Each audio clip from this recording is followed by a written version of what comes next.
Hi all, welcome back to Indeed IAS. Let's begin the discussion. In this video, we will be looking at two topics. One is the Shanghai Cooperation Organization Heads of Government meeting, and the other is closer to punishment. The Shanghai Cooperation Organization meeting has very recently been held in New Delhi. In fact, this meeting has been presided by Vice President of India, Mr. Venkaiah Naidu. Actually, the meeting should have been presided by the Prime Minister of India, but interestingly, he has skipped this meeting. And also, the Prime Minister of Pakistan has also skipped the meeting, which was hosted by India. Okay, apart from that, what are the highlights of this meeting? Predominantly, the meeting has discussed about the cross-border terrorism. This issue has been raised by India. So, what is this cross-border terrorism? Terrorism that is emanating from the neighborhood regions, right? Now, the classic example for this is India. India is always a victim of cross-border terrorism, right? India, in fact, in this meeting, though it not referred directly to Pakistan, but it said that it has been continuously a victim of cross-border terrorism, means the terrorists who are infiltrating into India are taking the neighborhood country as a safe haven. Okay, so unless and until there is a cooperation from the other country, it is not possible for all the members of SCO to contain or to curb the terrorism. That is what India is referring to. Apart from that, the next one discussed is, right now it is a crisis time. All the countries across the world have been combating the problem with respect to this COVID-19 pandemic.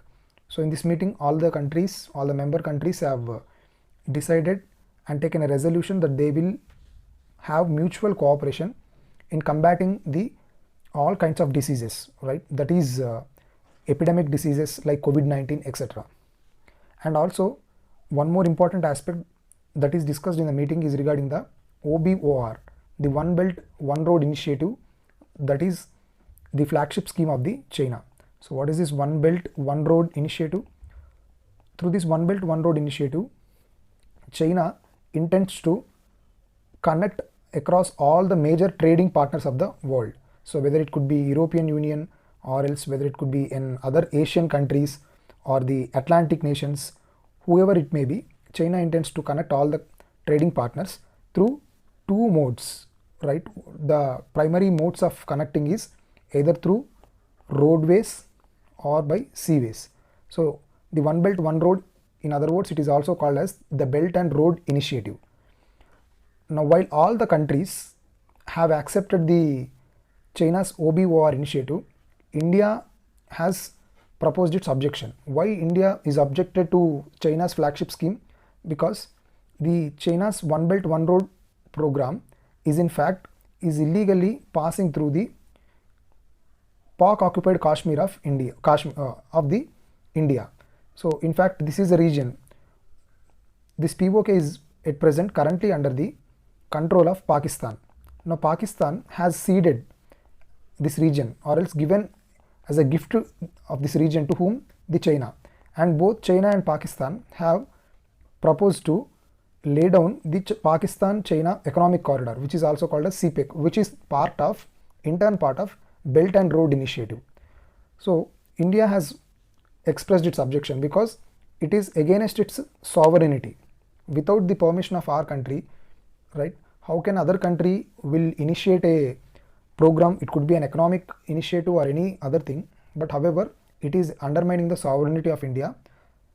So India has proposed objection to this program. So these are some of the highlights that have been discussed in the meeting. So coming to the basics of the Shanghai Cooperation Organization, it is formed in 2001 with all the 8 members. So who are these 8 members? It is simple to remember in this way: Russia, China, India, Pakistan, and 4 Central Asian countries. These are the 4 Central Asian countries: Uzbekistan, Tajikistan, Kyrgyzstan, and Kazakhstan. So if you look at the picture, you will get more clarity over here. The Shanghai Cooperation Organization, there are some points which works contrary to each other. For example, all the Shanghai Cooperation Organization members, they suffer from one common challenge or common problem, that is terrorism. However, countries like India, Pakistan and China, wherein India and Pakistan and India and China don't have mutual trust upon each other. That's a common problem, because both the countries, India and Pakistan, they blame each other that one country is responsible for terrorism in the other country. So it is in this kind of environment, strengthening mutual trust among the SCO members is the need of the hour, right? So that has been placed as one of the primary objective in the Shanghai Cooperation Organization's objectives. And promoting cooperation, Central Asian countries, they are very rich in all kind of mineral resources. Unfortunately, these resources haven't been tapped by those countries. So the Central Asian countries could not able to tap those mineral resources and become a richer nations.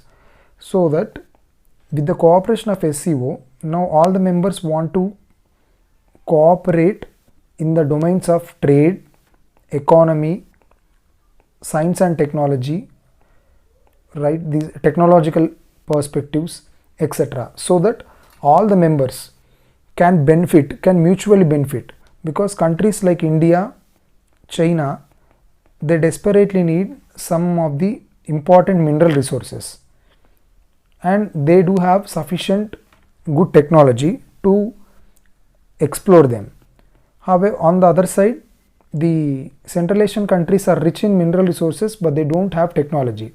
So by cooperating in the domains of technology and other fields, both the countries can mutually benefit, enhancing ties. So most of the SCO countries are in fact tagged by a common cultural symbolism, that is the Buddhism, right? Buddhism is the commonly followed religion or commonly followed culture in almost all the countries. So there are certain common cultural things wherein which can reinforce the strength or the contact between people to people relations, etc. So these are some of the important objectives that comes under Shanghai Cooperation Organization. That's it. Closer to punishment. So let's discuss about this topic. Now, why it is in news? Before directly jumping into the context of why this is in news, let me give some background information regarding this issue. 26/11 terror attacks, otherwise called as Mumbai terror attacks, which were happened in the year 2008. These are one of the biggest terror attacks in the history of independent India, not only in the case of India but also one of the biggest terror attack across the world, because it is responsible for the death of almost 160 people, which includes Indian nationals as well as foreigners also, because the incident has taken place at a star hotel, Hotel Taj, where both the nationals of Indian nationals as well as foreigners do reside. Now, who are the one responsible for this devastating terror attack? That is the LET, which stands for Lashkar-e-Taiba. So Lashkar-e-Taiba, one of the United Nations designated terrorist organization, and which has an origin from Pakistan, is responsible for this deadly terror attack. However, this incident took place on 26th November, right? So consequently, in the anti-terror operations that were conducted from 26th to 29th November by the NSG commandos, National Security Guard commandos of the India, 9 terrorists have been reportedly killed, which includes a person called Ajmal Kasab, who has been caught alive, and he was produced in the court. Now we are talking about the remaining offenders. Now who are they? One is the Tahavur Rana, second one David Headley, and the third one is Hafid Saeed. If you look at the picture here, Hafid Saeed, who is the mastermind of this terror attack, and Rana as well as David Headley are said to be the one who have produced all kinds of cooperation, material cooperation as well as other technical cooperation from remote parts. For example, Rana has coordinated this entire terror attack by staying in United States of America. Okay, of course, David Hadley, at the time of attack, he was present in Mumbai itself. Now, what about these persons? What's the story of these persons? Now, these persons, both of these at present are under the United States judicial custody, because after the terror attack, David Hadley could able to escape to the United States, whereas Rana has been staying there only.